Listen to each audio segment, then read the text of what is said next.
Let's go, fellas. Let's go. How about that? How about that for a start of the season? How about that for some domination? How about that for a good effort from your football team that actually looked like a football team? That was the game of football. We haven't seen it in years. It's been horrible over and over again. It's been nonsense. We actually got to witness strategy and formations and delivery and execution and running the football. There was a game that was played and it looked like the game of football. Nick Sirianni, Jonathan Gannon making adjustments. Incredible. It did not start so pretty, right? We're watching the defense get shredded. Here's Mike Davis. Here's Darius Slay getting dropped, not being able to properly tackle Patterson, Matt Ryan, Calvin Ridley. What's going on here, fellas? Well, Jonathan Gannon started to really focus in on the details, emphasize the adjustments, and boom, what do you know? Versatility. Arthur Smith looked confused. He had no idea what he was doing on the sidelines. And quite frankly, I was embarrassed for him. He had zero answers. Just electric is what it comes down to. It was electric. It was super fun. Very entertaining. I had a blast. I was smiling the whole time. This can't be real. This can't be true. Now, I figured they would win the game. Why? Because of the trenches, right? That's some area where they succeed. So you kind of figured it would be all right in the trenches, and they'd win because of it. Did I think it would look as dominant as it did? No, absolutely not. And that's where we begin. Good morning, everyone. It's Monday. We're reacting. We got a big-time victory, and we're enjoying some Timmy Hortons coffee as well. So cheers. Enjoy that sip with me, and here we go. I'm so happy that I don't have to turn on this microphone and turn on this camera and start diving deep into what went wrong with Aaron Nola yesterday with another 2-strike at bat that resulted in a bomb. You know, I'm so happy that that's not going to take up my time today. Instead, it's Jalen Hurts in the pocket looking at Devontae Smith with a drop and right there in his hands in the end zone. It's rolling to his right, keeping his eyes downfield, saying Dallas Goedert twice during that 2-minute drill. And that 2-minute drill, are you serious? You had so many stoppages to your flow because of penalties and self-inflicting wounds. With that said, I don't care. I don't need my timeouts. I don't care. Here's Jalen Hurts knowing when to run, utilizing his legs perfectly at the right times. Very opportunistic. It's crazy. Gainwell was utilized all throughout that series, that 2-minute drill. Miles Sanders at the start of the second half. It's like when they recognized there was a player working during a drive, they stayed with that mentality. Quez Watkins really early, right? Then you had the Miles Sanders one in the second half. And there was also, here's one that when I look at the Devontae Smith, this must have been right before the second half happened. This is not the 2-minute drill, the drive before that for the Eagles. Devontae Smith. But there was a Mailata false start, a Lane Johnson hold. It resulted in a beautiful punt, which the special teams won their battle as well. Bang! There's a punt that drops inside the 10, giving this Falcons team that has no sort of identity a long field to play with. They got to go the distance on Jonathan Gannon, who's throwing you all sorts of different looks. It's amazing. Good morning, everybody in the chat. What's going on, RJ, Kevin, Aiden, Savion, Arm Zebra? What up, Maddie? What's going on? Jonathan, William. I could be saying the same people twice at this point. I don't know. D, Gerald, Kevin, Christian, Joseph. What's up? How are we feeling today? The Frob chimes in and goes, the O-line looked godly. 0 sacks. Going from Wentz looking like a deer in headlights to Jalen Hurts looking calm and collected is refreshing. There's no doubt that when I was watching Jalen Hurts, I felt good. I felt like he was going to actually make a play, right? He looked as if he was ready for that moment, knew where he was going to go with the ball, and felt confident about standing in the pocket. There were questions about him as a pocket passer, reading the progressions, the accuracy. And guess what? He shoved that in everybody's faces as when you look into the Nick Sirianni stuff, right? Very active, very hands-on.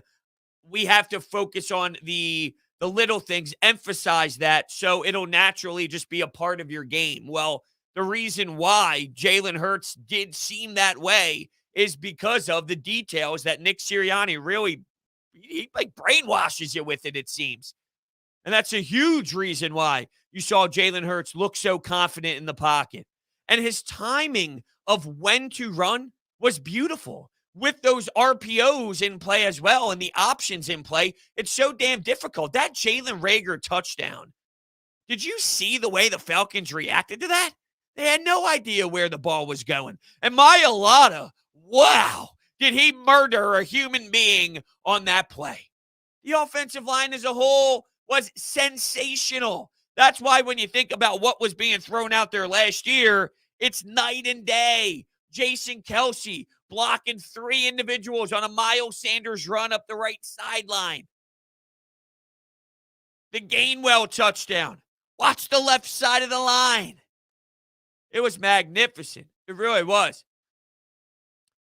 The play action pass to Goddard was awesome from the O-line. Hurts was untouched. The only play that got me nervous about Jalen Hurts was the one where he was running away from pressure and he didn't know that anyone was behind him, and you could see the ball as he was running. You thought it would be some sort of strip sack and the ball would go flying around. It didn't. Good for Jalen Hurts, but that was the only one that got me a bit nervous there.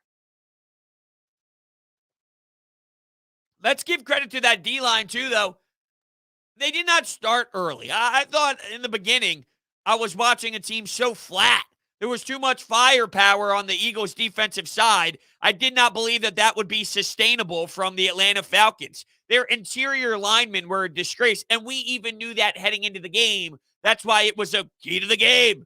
Let's watch the interior line. And then as the game continued on, time went, and the Falcons were down, throw the ball, throw the ball, throw the ball, and you can get to Matt Ryan, and that's where Javon Hargrave and Hassan Ridgeway really took the next level. Do I believe that Goddard's touchdown hit the ground? Probably, but it's really hard to overturn that due to circumstances and the camera angles. The play with Zach Ertz, that bothered me a bit because we were really hard on Carson Wentz with the where he's throwing the football to lead receivers, and that was a Carson Wentz 2.0 type of throw. The difference now is we see what happened afterwards, and it basically does not have any impact on the game, right? We have hindsight now, so we understand that Jalen Hurts was ridiculously solid even after that throw, so it's okay. But at the time, that's the difference in a 30 extra yard gain or not. That's the difference in getting in the end zone possibly with Zach Ertz and scoring 7. He was wide open. Zach Ertz didn't catch that football. The throw needs to be better. That's for sure. Yeah, Brandon Graham was awesome. That hit that he threw on Mike Davis. Good morning. Good morning. That's a wake-up call.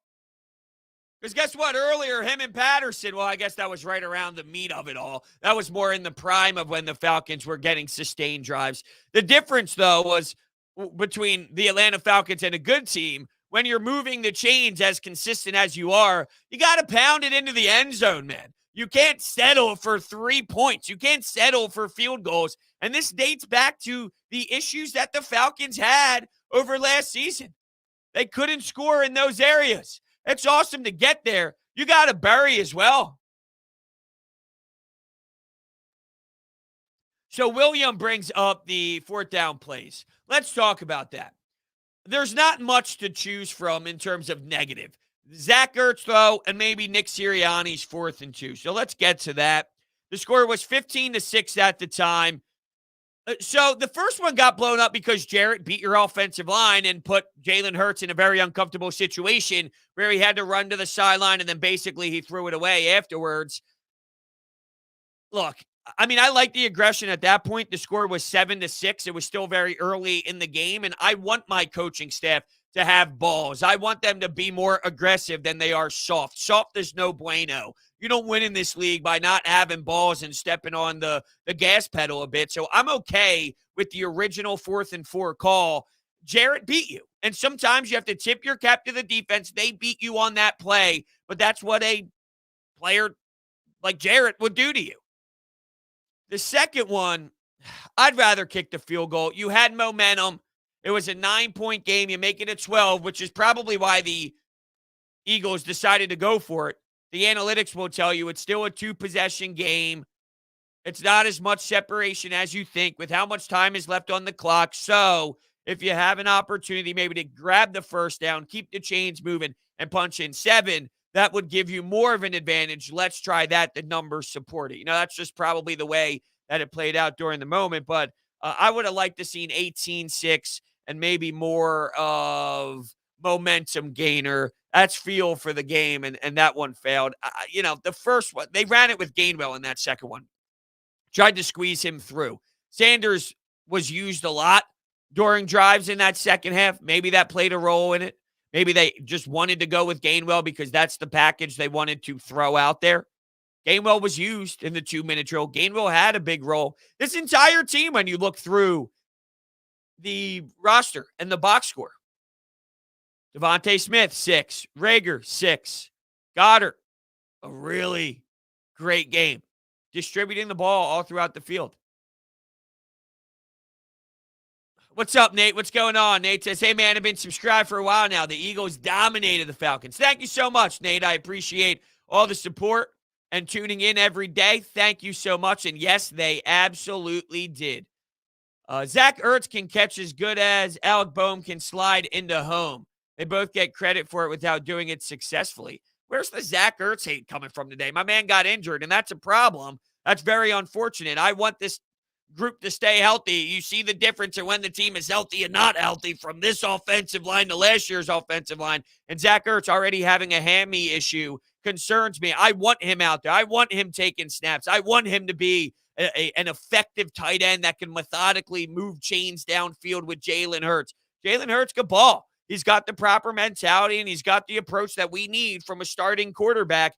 Throw him as many weapons as possible. And just to give you some context, because we were wondering, 11 personnel, 12 personnel, what's Nick Sirianni's belief going to be? Now that we're starting to get more into the film study, we can break it down more. The Eagles were in 11 personnel, 40 snaps, which was 60% of the time. Multiple tight end sets for 26 plays, close to 40%. So basically 60-40 in 11 personnel and 12 personnel. Jalen Hurts was predominantly in shotgun with 61 snaps compared to 5 under center. That's courtesy of Tim McManus of ESPN, who covers the Birds, of course. See, I knew this was going to happen, though, so EJW's talking about San Francisco, which naturally, this is what happens. You get excited, the energy's high, the morale is high. Oh, they could beat all these teams now. I don't know what they can do. Quite frankly, I have the same questions now as I did entering week 1, because I don't know if this is really who they are or not. We have more of an identity. We understand some beliefs and some concepts. How do they build off of this? What happens when other teams now see film on Nick Sirianni and they see a structured game plan? Now they can kind of balance or counterbalance with what they have on their respected roster. So there's so many more questions. This is just the start of it all. Just because they beat a horrendous Atlanta Falcons team, it doesn't mean over a 17-game schedule that this is who they are. Think about it.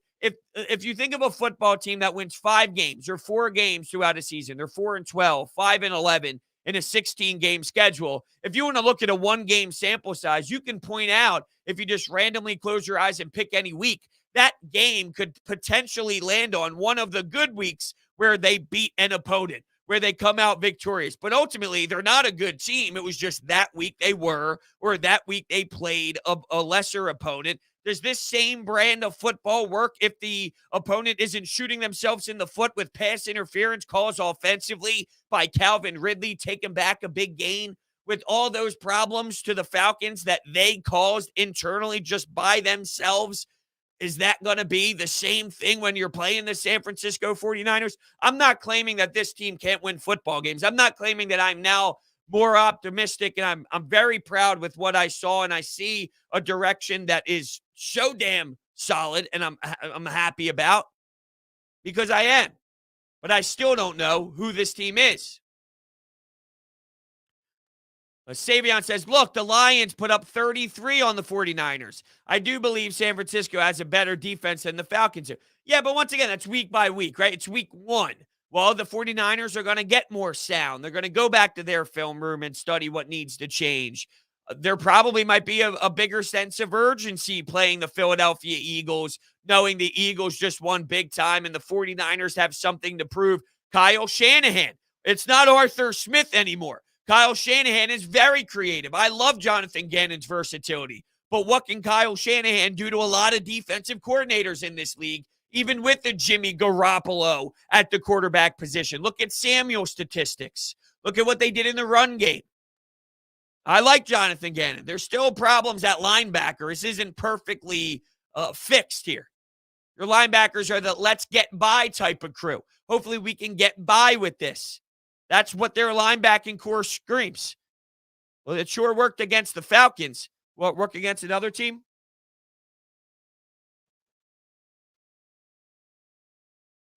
This just feels different. They play like a unit, and they look like they are having fun. I think they can compete. Oh, they'll definitely compete, Rock. We knew they would. With Lane Johnson, Brandon Graham, Fletcher Cox, the leadership crew, I never thought for a second that they would just constantly get blown out. And that's why when assessing this Falcons game, we got a call from Sean, who is a very, very awesome caller who chimes in all the time. And on the Anytime Hotline for our Football Friday podcast, he specifically brought up he is afraid that it might turn into a train wreck. And I'm thinking, there's no way the Falcons are good enough and they're that far off from the Eagles where they're going to dominate and make this thing a train wreck. I didn't see any way, shape, or form that either team would make it, quote, a train wreck. And the Eagles did, but also a lot of that had to do with the Falcons beating themselves up. We can't just pretend that that's not true, even if we don't want to admit it. It is true. That was a huge factor into the equation. They were always going to be involved in this game, and they're going to be involved in a lot of games because of their makeup and where they are with the veteran leadership and the quarterback as a young leader as well. They play for one another, and Nick Sirianni has brought the intensity of team into this culture, and it's fantastic.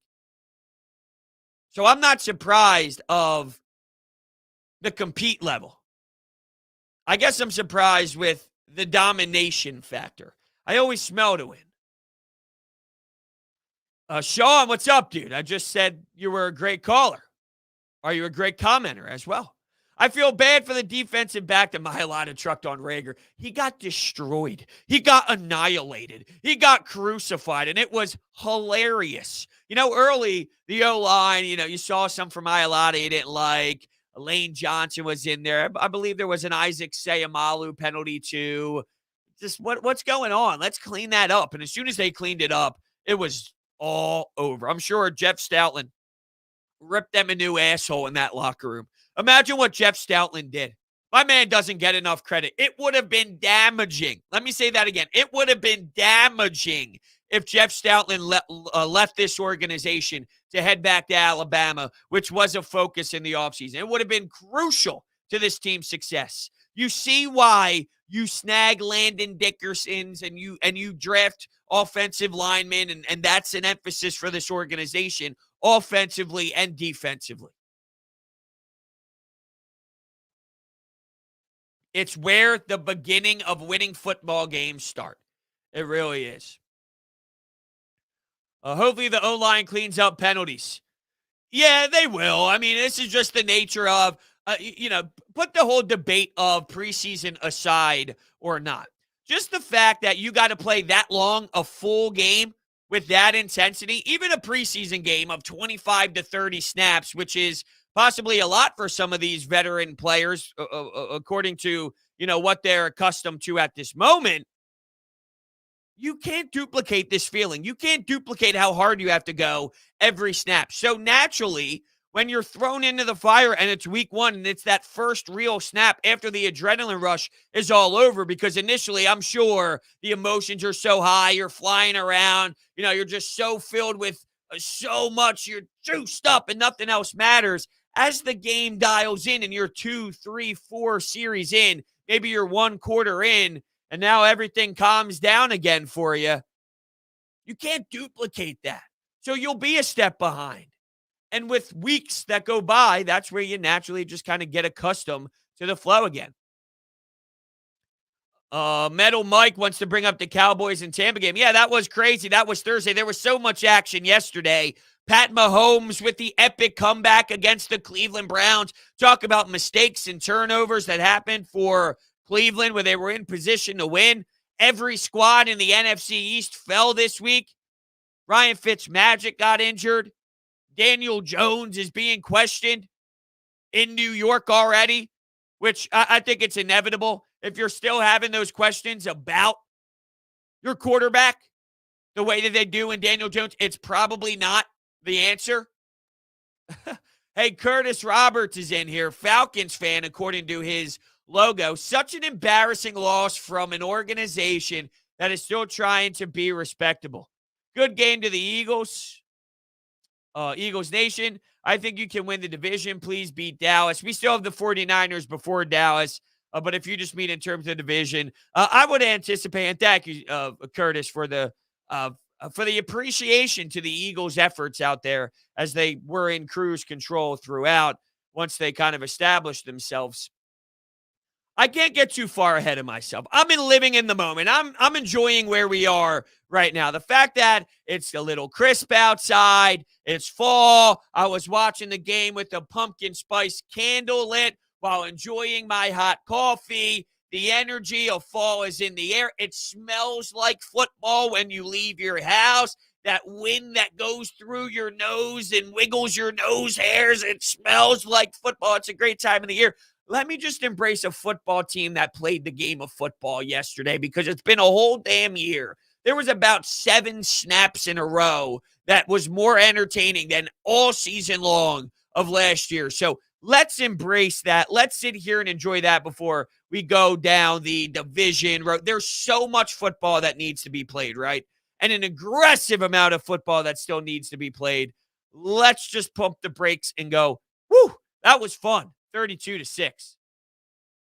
I did see that, Joseph. Joseph brings up the beer to Jason Kelsey after the game, and he cracks it. What an absolute beauty, man. And what a great showing from the fans here in Philly, traveling to Atlanta. Not too much of a hostile environment, but definitely a place that I would love to visit. I really want to go down to Atlanta. I want to see a Braves game. It sucks the Phillies aren't going to be relevant for that to be something anyway, but I would love to see a Braves game. I would love to head down to Atlanta and check out a Falcons game when they play the Birds, of course. Apparently, they have a fantastic aquarium, too.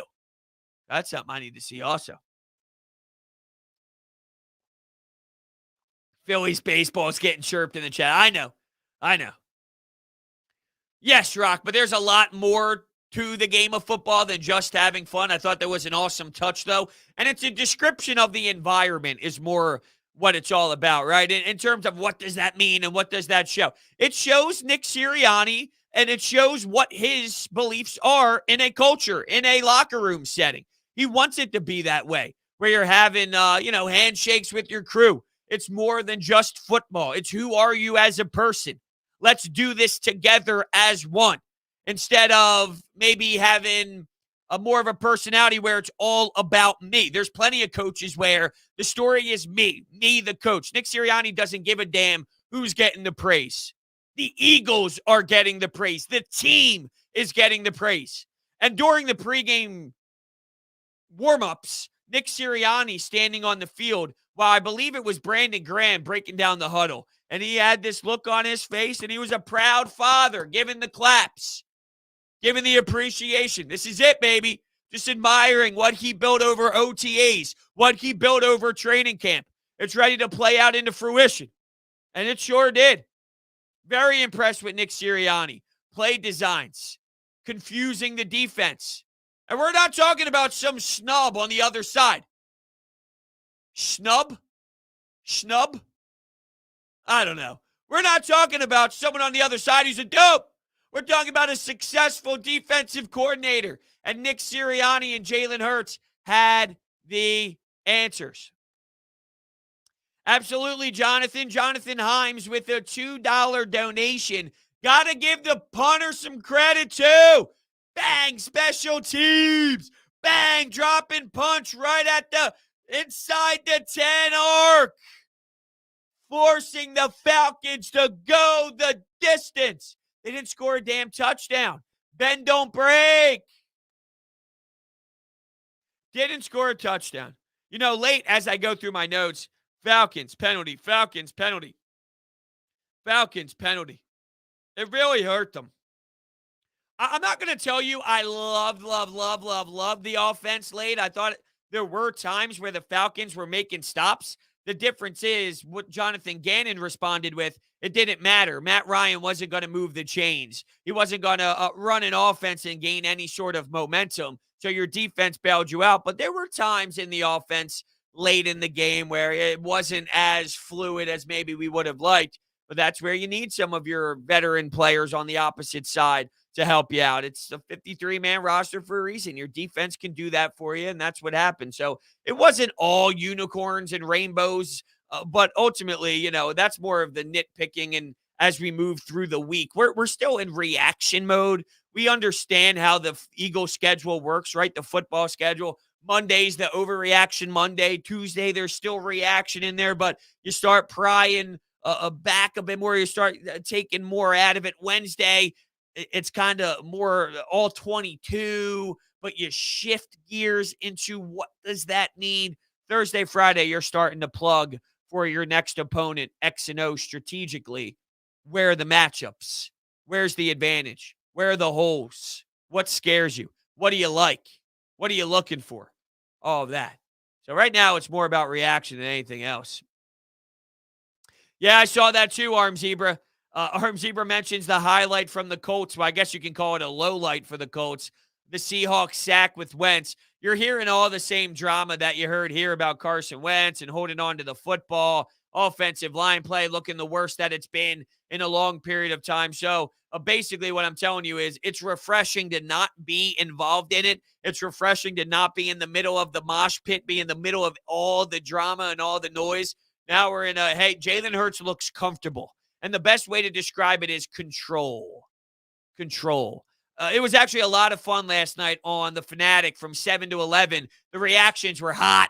The reactions were nonstop. And it was so great to hear refreshing feelings. Because over the last handful of months, it's Ben Simmons in Game 7 can't shoot a basketball. Now he's demanding out of town after posting more videos. We're also hearing Phillies collapse, Phillies lose, Phillies drop 3 games in a set against the Colorado Rockies, who blow on the road when you're in the middle of a race for the division. Don't give me the damn wild card. That's embarrassing. It's been negative. And it's not our fault that it's been negative, but it's been negative for a reason. And to see excitement and to hear excitement, to hear the joy throughout all the callers, it's great. It really is.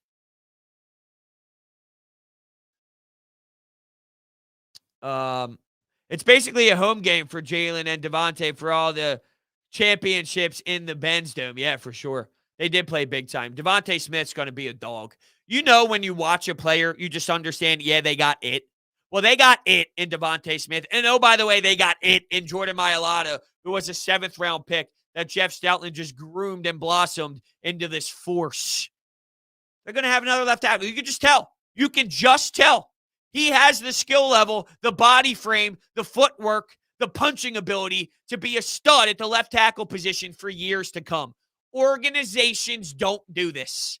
You are spoiled as an Eagles fan. Take a look around the league. Here's the Chicago Bears taking a chance on who but Jason Peters. Who gets hurt yesterday? Jason Peters early, and you don't see him. What the Eagles do consistently at that position doesn't make sense. Give Howie Roseman credit for getting the selection, getting Jordan Mailata, Jeff Stoutland for the development, Jordan Mailata for the willingness and the ability to soak in all that information like a sponge, not playing football, 5 years ago? He wasn't even a football player. Amazing. Wow, as I say that, yeah, we got comments in the chat talking about what happened with Jason Peters. Yeah, you were forced with that type of garbage consistently. It's amazing. I love it. Thank you so much, Jonathan Himes, for the donation. And then, of course, I see your tweet here. Thank you so much for all the kind words. What's up, Dala? What's going on? What's up, Brodes? Just had my hot cup of coffee. How about those birds? Well, I thought coffee tastes good regardless. I thought coffee tastes good no matter what time of the day it is. I'll tell you what makes it taste a lot fucking better after a 32-6 fucking beatdown. Damn it, I'm pumped. Oh, running through my veins. Look, you know what else runs through my veins? Making money. Making money. Do you know why I make so much money? Because I utilize BetQL. That's in sports betting, of course. I'm referencing making a lot of money in the sports betting department. And I do that because of BetQL. Do you want an advantage over your sports book? You need to download BetQL, the only app you'll need to make smart bets. Their best bet computer module scans over 350,000 unique bets per year to give you a best bet recommendation for every game across all major sports and gives you the reasoning behind why you should place the bet. Their model covers everything from spreads, over-unders, and player props. There is sharp data so you can see who the pros are backing. Line movement so you can jump on betting opportunities in real time. Team summaries highlighting previous success against the spread and the over-under. Team lineup breaking news and injury status updates. Head to the App Store or Google Store right now to download BetQL. Enter the discount code BRODES at payment checkout for 25% off their subscription offerings. You can find all their information in the description down below. Yeah, your fiance is rolling her eyes right now. Probably because she hears me screaming, going nuts, number one. And number two, I left her with the puppies. And number three, it probably has a lot to do with me screaming about sports betting as well. So, yeah, there's a combination. Look, my fiance rolls her eyes basically every single day. When I wake up, I see her roll her eyes. Here we go again. Here's another 24 hours with this nut job. Yo, what's up, Jason? What's happening? Jason couldn't wait for the show this morning. Me neither, dude. I'm thinking about it last night. Let's go! Let's go! Set those alarms, baby! I'll wake up at 7. I'll wake up at 6. I don't give a damn. What time's Coffee with Brodes? 5? 4:30? We want to do it? I'll wake up anytime if we're going to talk about an annihilation, right? That's the first thing I thought about, Connor, when Jason Peters left the game. Matt Nagy, the ties. What else happened? Did someone get hurt in the Jets game too? I believe I saw that happen as well in the Jets game. So there's a tie also if you want to look at the offensive line and the trades that you can make. I believe, look, it depends how it all rolls out, I guess, but look, if Jordan Mailata ends up needing to miss some time, having Andre Dillard being your second option, you could have the opinion you have on him and whatnot. And there's concerns about his mentality and the way that he's soft, if you will. But it's not the worst case scenario if you need someone to plug and play over a period of time. Is it beneficial for you to have that depth, knowing what we saw last year and seeing your secondary option not being the biggest fall off in the world? How does Andre Dillard compare to, let's say, the Toths of the world? If it's not that much of a drop off, what can you get in return? Teams are going to be desperate for a left tackle play, so maybe you can prize something better than you would think. Because I wonder, what is the compensation like for an Andre Dillard? Earlier this offseason, I had Rob Motti on, I had John McMullen on, I had Jeff Mosher on, and we were consistently talking about, well, would you trade Andre Dillard? What are you going to get, a 7th, a 6th? If that's the case, you don't throw him to the side for a 7th or a 6th round pick. You keep him for safety purposes. But when players start to get injured and teams realize they need as much help as they can possibly get as their quarterbacks run for their life, maybe they get desperate enough to try something. So I don't know. Maybe you play the leverage game. Maybe you play the leverage game. Kyle mentions, the Jets for the left tackle, but there's no reason for Dillard to be here. He was atrocious in camp. I don't know if he was full on atrocious. What I heard was when he was bad, he was bad. But when he was good, there were good signs. But my question is, there is a reason. What team has two elite left tackles and they just play whoever's healthy, right? That doesn't happen. Having a backup left tackle that can hold his own is very important. So if Andre Dillard makes mistakes, he's a backup left tackle. I don't know how many teams are going to have two left tackles that can full out play consistently at a special pace. No team has that for a reason, because if you do, they end up starting elsewhere and they don't sit behind somebody. So even the Vitais of the world, that was great for a stretch, but ultimately, that's not something that's sustainable forever with with Vitae and all. You need someone who can maybe be something in a limited amount of time. Dillard can possibly do that. Yeah, I'm with you, Jonathan. Unless you're blown away for Dillard, you keep him. I feel the same exact way. They were Jose. They were able to return the punt, but they also went backwards a lot. So I guess when you say return the punt, with Greg Ward over the years, it's been basically a catch and then you stay. Catch. Hey, I'm fair catching it, and then boom, that's it. They were running the ball, but they were going backwards a lot and then getting caught there. So I don't know if I fully love that approach. I would hope to see it maybe do different. I would like to see them do different. $5 coming in from Brandon Demick. Brandon, thank you so much for the $5. Brodes, we needed that win. After the misery of last season, we needed a good beatdown. Anyway, trade deadline, who gives us a good haul?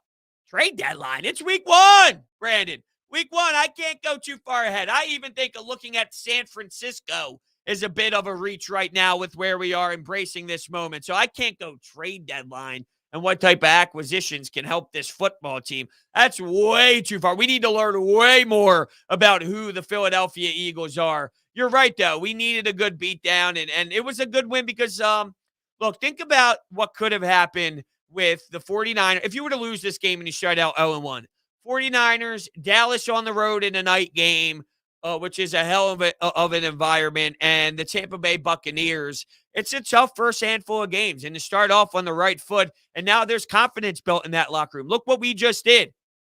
They feel themselves in a good way, though, in a comfortable way. It's not too much where they feel themselves too much where it gets taken to this bad level internally. But it's a good level of swag that they have at the moment. And to see the 49ers when you're 1-0 compared to 0-1, it raises the bar. I don't want the bar to go too high, though, where you're putting false expectations on what they are so early. It just could have got real ugly. We could have been 0-4 type of thing. And instead, it changed the trajectory a little bit of the feeling. Brandon is right. After the terrible Eagle season last year, the horrible Flyer season, the emotional roller coaster of the Phils, we needed that as fans. Absolutely. And thank you, Brandon, for the $5. It was a good win. I just know how this works, and it's a long season and a lot happens. So this doesn't necessarily mean ultimate success and never failures. Let's just make sure the expectations are still where they should be. Random Gamer, what's up, bro? It's in the middle of math class, but we don't care. I believe that's what that's supposed to say. A good win for the Birds. Let's keep the train rolling.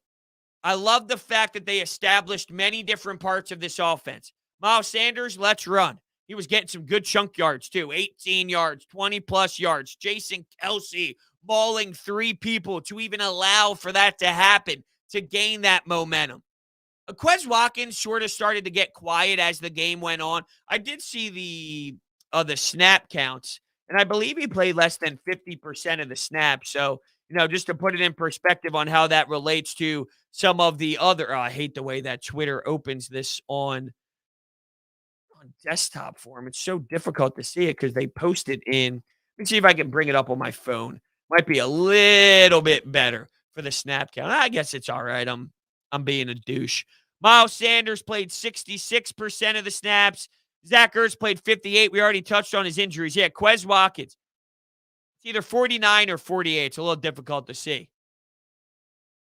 After those couple early plays, though, it didn't seem he was as a part of it as maybe we would have anticipated after the sensational start. How about Boston Scott? Was there a statement to Boston Scott, or are they going to throw him out of a cannon, fire him out of a cannon in another matchup? Kyle Shanahan didn't see Boston Scott's usage. Kyle Shanahan didn't see 1 second of Boston Scott. Different players, different games, different breakout moments.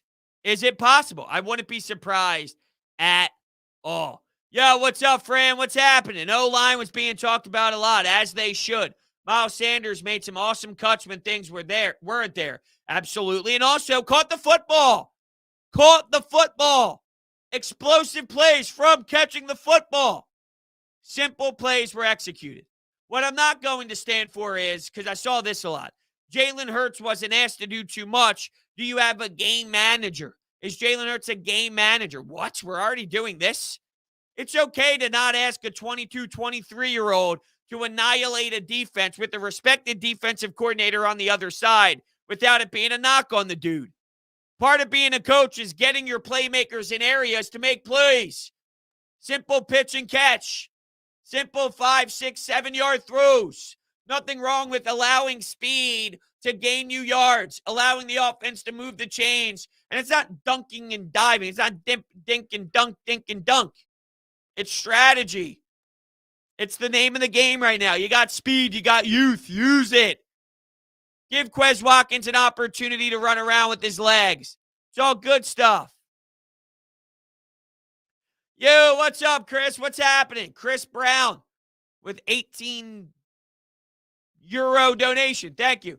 Brodes made a ton of money adding Eagles into the betting accumulator based on your confidence of us winning Friday. So repaying my favorite Philly sports guy. Go Birds from the UK Eagles fans. Thank you so much, Chris. I really do appreciate that. Yes, there's a lot in the football with Friday as BetQL helps us out big time. I'm telling you, BetQL is no joke. The analytics they tell you, the spread, the information, the trends, they give you so much data to help you during your bets. It's so smart. If you want to see where the sharp money is coming from, which is just all the professional bettors, it gives you just the professional bettors analytics and where they're putting their money on it. So it compares to the public bets. You don't want to be on the public side. Be where the sharp money is. BetQL, their information is all down below. You know, you got Chris here making the money, making it splash.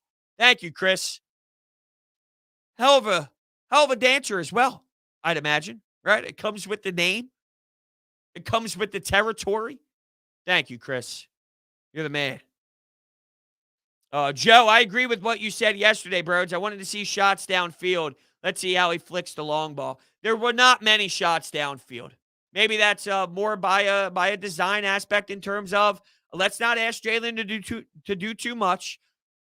Let's simplify the game plan, and the shots will come. Last year with Doug Peterson, we never saw plays build off one another. I anticipate that changing with Nick Sirianni, where something in game 1 leads you to game 2, which leads you to game 3, where a similar formation, a similar play design, bang, and it's executed, all because of something that happened 2 weeks ago, or even a quarter ago, or a series ago. You build off of it. These plays have layers to them. And right now, you're sort of in the vanilla style of that, and it'll only intensify as the weeks move forward, and that's what I'm excited for. I agree, 91. Next week will be a good test, for sure. It'll tell us more about whether this is who the Eagles are, whether this is a product of the Atlanta Falcons. I think the answer, without going too far here, is a combination of both. Good teams need to execute against bad teams. You can only control what's ahead of you.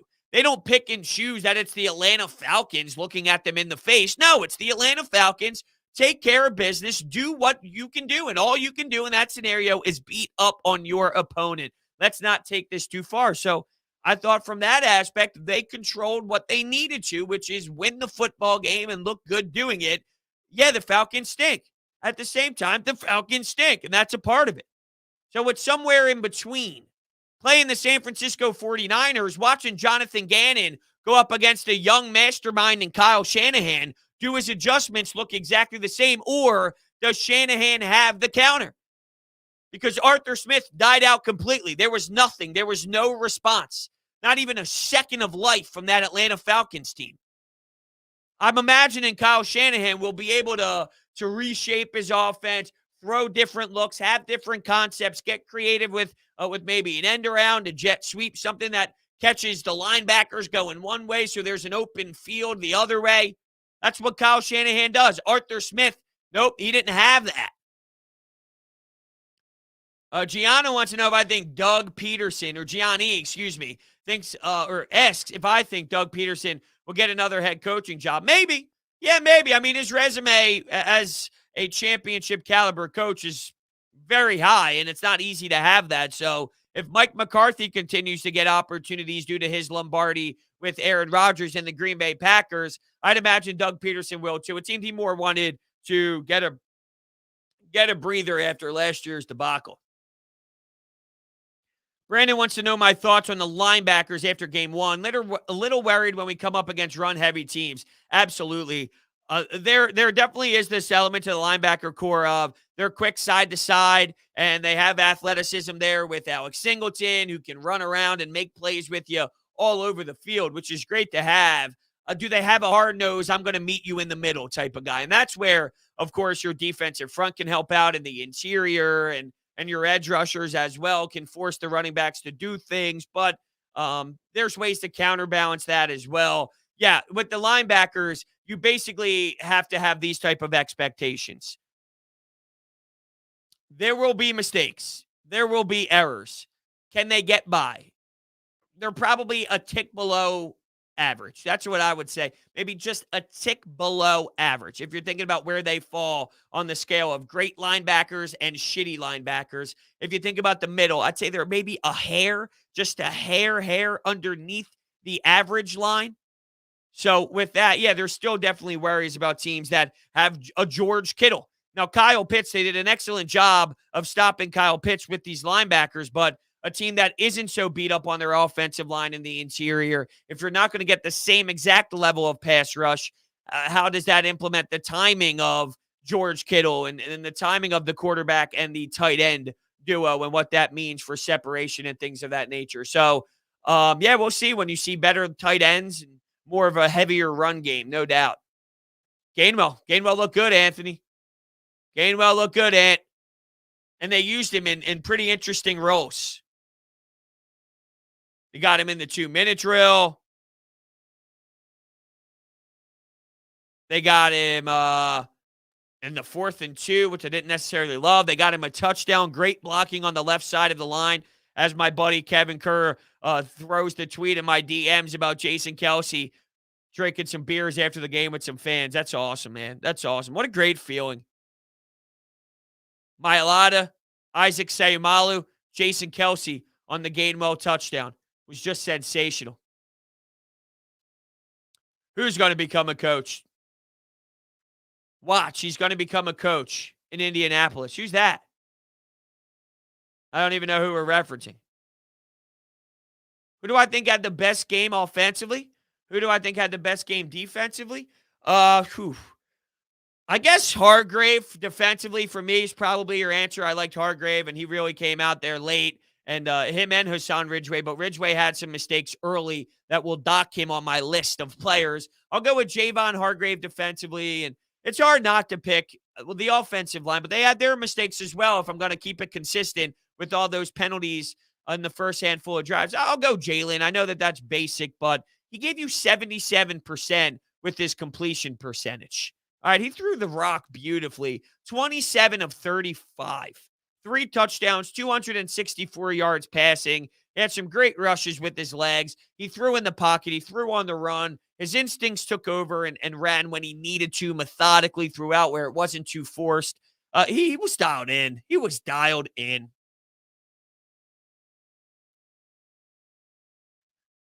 No complaints against Slay or Nelson for me. That's from Danny. I like to do it. My only problem was the jersey numbers. I can't get behind the 2 and the 3 making plays, and it looks as if it's Jalen Hurts out there making the tackle. That's my only knock. And Darius Slay not making that tackle early. That was a tough look. He even tweeted about it. He said his leg went numb with some cracking up emojis on how he got dropped. But that Brandon Graham tackle right afterwards with Mike Davis met him at the middle. I talk about what linebacker is going to do that. And maybe, look, I mean, you see the way Derek Barnett's usage was and whatnot. Maybe we're just in a whole new style of defense where it's just a new style that we got to get accustomed to with this linebacking core and maybe some of these defensive ends that won't be as brutal as we think just because of how Jonathan Gannon operates. I'll be honest with you.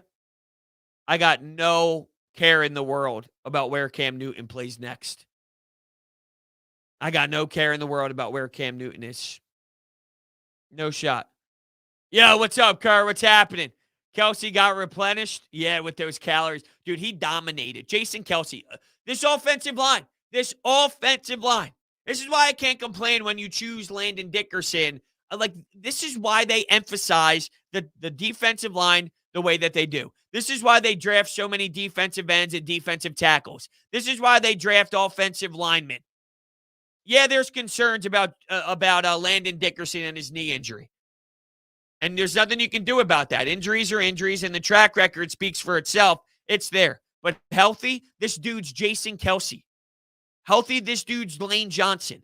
And what I mean by that is future franchise players. Long distance. Maybe not as elite and as dominant. They could be. I mean, he quite frankly could be. We talked about how some players just smell like victory. They smell like success. They have the it factor. Landon Dickerson, skill set wise, absolutely does. This is why they take those players. Yeah, Maddox is going to have his ups and downs in the slot, but I like what he brings to the table. For sure. When the lineup is healthy and everyone's in their role, and Avonte Maddox in the slot is not a bad area to be.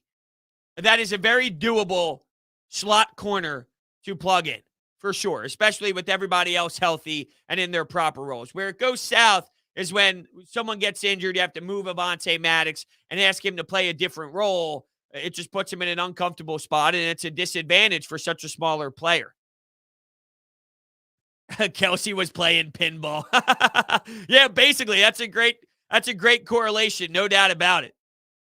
What's up, Joel? How are you? Joel or Joel? I want to make sure I get that right. What's up, dude? Yo, Brodes, I was most impressed. Jeez, if that said not, I would probably throw a fit. Yo, Brodes, I was most impressed, not by Hurts' skill, but his poise in the pocket and the decision-making. That had me with an eye emoji going with the ending there. Thank you so much for the $5 donation. The fact that he was in so much control and in demand of the offense, and it was under his poise. Yeah, that's a great way to describe it. He looked in cruise control, confident in the play calls, confidence in the game plan, knowing where he was going to go with the ball. Didn't look clustered. It didn't look clustered at all. It didn't look like he was in his own mind and overthinking and jittery and the legs were moving too quick, right? How many times do we see a quarterback that gets nervous and he knows the pass rush is coming? And maybe that was an element of it because he wasn't worried about the pass rush. Last year, he's running all around, right? And he's leaving the pocket early and just taking off. Well, there was probably more progressions to roll through, but because you know you're getting annihilated in every facet there in front of you, well, your instincts say, I don't have time. I don't have to sit here because there's belief in everyone standing in front of him. I got control. I got it. Don't worry. Where are we? Where's Goddard? Where's Rager? Or he's reading perfectly. All right, am I handing it off? Am I keeping it? Am I throwing it? Where am I going? Good mix-up of 11 and 12 personnel. Good mix-up of even just like the tiny little times they threw Jalen Hurts under center. Was it 5 times or so? It's difficult to defend that. I love it. Brandon said, thank you, by the way, for the $5. We still skeptical of Howie. I mean, skeptical, fine, But it's clear that there was a huge overreaction, which I tried telling everybody. There's someone who supports all the time. His name's just DH. He might even be in here just not commenting. I don't know. But he rips me every day about Howie Roseman when I talk about Howie. Howie lover, Howie supporter. Howie's got his fingerprints all over this damn roster right now. And it's the roster that you are probably excited about. So how does that make sense? Make it make sense. Taylor says the play calling was phenomenal. If the offensive line is healthy, I think it's safe to say we're 9-win team. Yeah, see, at least, as if it's 10, 11, 12. And that's what I got a little bit last night. Some of the reaction was, I see 13, Brodes. I'm excited too. I'm having a blast as well. But come on. It's a 17-game season. There's so much that happens. We can't go too far. We can't raise the expectation. We can't go from 6 wins to 13 wins after one game. It looked great. No one had tape on Sirianni. There's better coaches than Arthur Smith. There's way better rosters than the Atlanta Falcons. I'm very proud of this team. I love their fight. And it was incredible. But let's reel it back in, right? I know the label of Mondays in football season is overreaction Monday. That is what it's all about. So I understand. But come on. Dylan says, no way, 13. Yeah, I know. That's some of the calls I got last night, though. I'm not a fan of Howie, but he has made the roster really good. So why wouldn't you be a fan of Howie? If that's what he did and that's his job, and he's done that consistently over 20 years, why wouldn't you like him? I don't know. It just cracks me up. It's about the drafting. Outside of that, Howie's great. Yeah, but with Howie Roseman, how much of it is Jeffrey Lurie, the J.J. Arcega-Whiteside pick? Not that we have to go through this. The Eagles won. That's the main part of the day today here on Coffee with Brodes. But, we got to be fair here on how Jeffrey Lurie has impacted some of these decisions too. One game at a time, Gio. I love it. One game at a time. Live in the moment and embrace where we are today. That's the beauty of it. I agree with you. One game at a time. That's what this season was all about. Let's learn about Jalen Hurts. If Jalen Hurts gives you this style of play, but you lose 5 games, but he plays this way, which could happen if you're going up against a better opponent, then all right. It's about learning about Jalen Hurts, though. That would tell me the kid can ball. That could tell me the kid could play. And it seems ridiculous to lose those games, but Dak Prescott lost to Tom Brady and the Buccaneers after a stellar performance statistically as well. It happens all throughout football. It's about the journey and learning about this staff and this quarterback. So one game at a time with assessing them. I agree with you, Connor. Greg Olson did a good job. I actually agree with that. I thought he did a fantastic job on the broadcast. Don says his expectations were exceeded. I was very impressed with Coach Nick's play calling and play designs. 1,000%. 1,000%. What do I need to see from Hurts to call him a franchise quarterback? This consistently. This consistently is a franchise quarterback, yeah. So if this is what you get on a daily basis, if this is what you get every single time he takes the field, and of course you can have hiccups, right? Aaron Rodgers had 3 points yesterday. So it's more about over a period of time, what's the percentage rate of this style of play? And if this is it, then yeah, this is a franchise quarterback, 1,000%. 1,000%. So I want to thank everybody so much for hanging out this morning. Now that it's football season, it's going to be a lot of fun as we get the reactions throughout the week. We're going to continue it. Thank you so much for all the donations today, for hanging out, for drinking the coffee, for chatting with us. Go Birds. They start out 1-0. So, look, we're going to have a lot of conversation. There'll be a podcast today, later on tonight, utilizing your anytime hotline calls to react to what happened last night. We'll go heavy with the calls. We'll talk more about the X's and O's and what we found out the day after about some of the strategy, the formations, things of that nature. We're pumped up, no doubt. Thank you all. You're the best. I'll catch you later on in a podcast. And then, of course, Coffee with Brodes tomorrow morning. See you guys.